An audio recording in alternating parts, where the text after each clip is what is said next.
Est-ce que le poids du sac à dos est important lorsqu'on randonne sur plusieurs jours? La réponse est oui, bien sûr. Alors j'ai tout pesé, du petit morceau d'éponge à 6 grammes jusqu'à la tente à 1 kg, que ce soit dans le sac à dos ou bien ce que je portais sur moi, voici tout l'inventaire avec lequel je suis parti cet été pour marcher sur le Tour du Beaufortain en 5 jours et demi. Ce tour, c'est un peu plus de 5000 mètres de dénivelé sur moins de 100 km, 7 ou 8 cols à passer avec un point le plus haut à près de 2700 mètres d'altitude au col du Grand Fond, juste au-dessus du lac de Pressay. Si vous n'avez pas encore vu la vidéo, c'est là que ça se passe. Vous verrez, j'ai eu tous les temps. De la pluie, du chaud, du froid, de la grêle, du vent, du brouillard et même un peu de neige, mais surtout des magnifiques paysages avec des vues sur le Mont Blanc et la Pyramide. Alors j'ai classé le matériel en 6 catégories, ce qu'on appelle le Big Four, plus les vêtements, la cuisine, l'électronique, le divers et le matériel pour filmer. En tout, on est à 11,5 kg sans l'eau et la nourriture. Est-ce que c'est trop? Bah oui, c'est clair. Mais ça s'explique, c'est un peu voulu.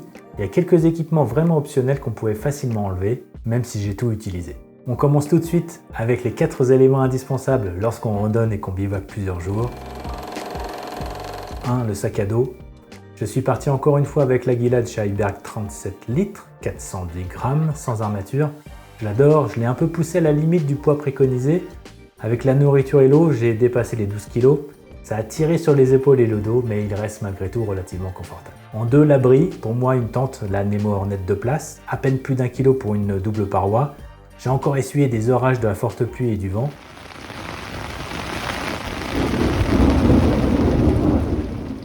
Mais elle tient toujours aussi bien, c'est l'objet le plus lourd de ma liste, mais je me sens pas prêt à passer sur une monoparoi avec la condensation qui va souvent avec. En 3, le matelas. J'ai changé cette année pour le Nemo Tensor en Regular Wide, format rectangulaire. Un coup de cœur aussi, il me convient très bien, il m'a plutôt bien isolé par des températures parfois proches de 0. En 4, le sac de couchage. En jetant un coup d'œil à la météo, ils avaient effectivement prévu des températures fraîches en altitude. J'ai donc pris mon sac de couchage en duvet chez Thermarest, 0 degré confort. Rien à dire, je me suis senti très bien, un vrai cocon. Le poids quand même, 930 grammes, c'est-à-dire 300 grammes de plus que le quilt que je prends pour des températures un peu plus clémentes. L'avantage du duvet par rapport au synthétique, c'est la compression. J'arrive à mettre en fond de sac, côte à côte, le duvet et mon sac de vêtements, un gain de place énorme. Ces 4 items réunis, on arrive à peu près à 3 kg. En fait, c'est 2 kg 930. La liste est simple et assez commune. Sur moi, des chaussures de trail avec des semelles, des chaussettes Injinji. J'aime bien les 5 doigts de pied, ça minimise les frottements et on peut mettre des tongs avec.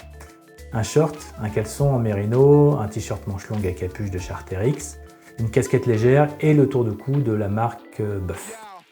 Dans le sac, en change, on rajoutera une deuxième paire de chaussettes, un deuxième caleçon, un deuxième t-shirt manche longue. Pour la nuit, j'ai préféré assurer avec des chaussettes en laine, un haut en mérino col zippé de chez Decathlon, plus un legging Icebreaker en mérino 260.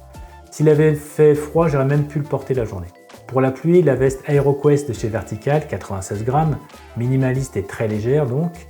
Elle fait vraiment le job quand il pleut ou lorsqu'il y a du vent, mais les bretelles du sac à dos ont un peu détérioré la membrane qui est vraiment très fine et fragile. Le pantalon de pluie vient de chez Decathlon, pas grand chose à dire dessus à part qu'il n'y a pas de poche. Pour le froid, bonnet léger et gants tactiles, plus facile pour le téléphone, une micro polaire que j'ai depuis quelques années, et comme j'emporte aussi une doudoune en duvet, possible que j'essaierai de me passer de cette polaire les prochaines fois, en tout cas l'été. Dans les vêtements non indispensables non plus, des mini guêtres que j'ai utilisés lorsqu'il a plu justement. Là ça flotte quand même pas mal. C'est pratique aussi pour éviter que les petits cailloux ou des brindilles me gênent dans la chaussure. Et aussi un polo manche courte en synthétique que j'ai mis uniquement le dernier jour, bon pas très utile en fait. Le poste-vêtements y compris les chaussures, c'est donc 3,1 kg. Je pense pouvoir réduire à peu près de 20% sans trop sacrifier sur le confort pour les prochaines fois. Le nécessaire à cuisine, alors lui me semble bien optimisé. En 380 grammes seulement, j'ai la popote, le brûleur, le cartouche de gaz, le briquet, un mug en plastique, un morceau de tissu et un petit bout d'éponge. Côté électronique, le téléphone, le double chargeur avec des câbles, une powerbank de 10 000 mAh qui m'a suffi. Je peux recharger 3 fois le téléphone la montre GPS que j'ai chargée qu'une fois tous les 2 jours et la lampe frontale que je n'ai même pas rechargée de la semaine. Dans les refuges, en fait, il est assez facile de recharger ces appareils électroniques. Le tout 760 grammes, je pourrais ne pas prendre la montre et gagner 90 grammes. Dans le divers, c'est un peu le fourre-tout. Du plus lourd au moins lourd, on retrouvera d'abord les bâtons de marche indispensables et encore, ils sont en carbone.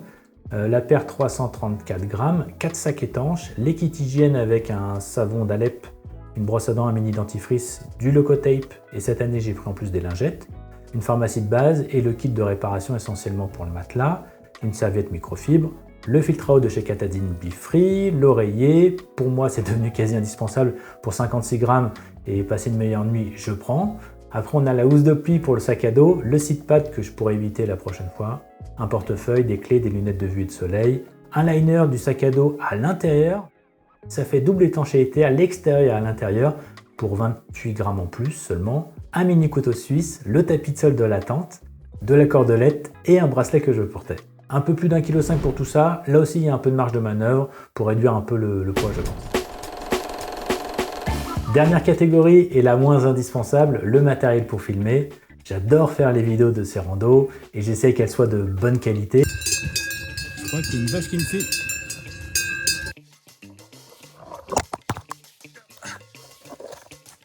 Eh non, c'est l'air d'aller.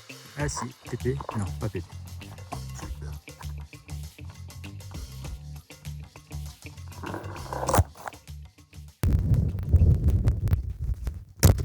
Et cette année, j'ai voulu partir avec du matériel encore un peu plus sympa. Une caméra, 2 objectifs, un drone, un bon trépied, des batteries de rechange, des câbles et des cartes mémoire. Alors pour filmer tout ça, c'est filmé avec le téléphone, mais normalement je filme avec la caméra qui est protégée avec un bonnet de douche, super pratique. Et puis le trépied, qui pèse quand même 700, 800 grammes, je sais plus. Il n'est pas très lourd. C'est le seul moyen que j'ai trouvé, en tout cas pratique, pour ne pas pouvoir toujours le retirer des poches latérales. Ça gigote un peu, mais global c'est plutôt bien quand même. Je suis assez content du résultat pour un poids supplémentaire de près de 3 kg. Est-ce que je le referai pour les prochaines fois? Peut-être sur des courtes distances ou sur 2 ou 3 jours maximum, mais au-delà, c'est vraiment une grosse contrainte. Encore une fois, je suis convaincu que le poids est un ennemi pour le randonneur et je pense que je serai amené à faire des choix pour des plus longues distances. Petit calcul rapide, à ces 11,5 kg, si je retire ce matériel pour filmer et l'équipement que je porte sur moi, mon sac à dos pèse alors 6,8 kg. Ce n'est pas forcément extrêmement léger, mais il me reste encore quelques marges de manœuvre pour diminuer le poids sans trop sacrifier le confort. J'ai vraiment hâte de tester sur les prochaines randos. Si cette vidéo vous a été utile, n'hésitez pas à cliquer sur le pouce et à laisser un commentaire, à vous abonner si ce n'est déjà fait, et moi je vous dis à très bientôt.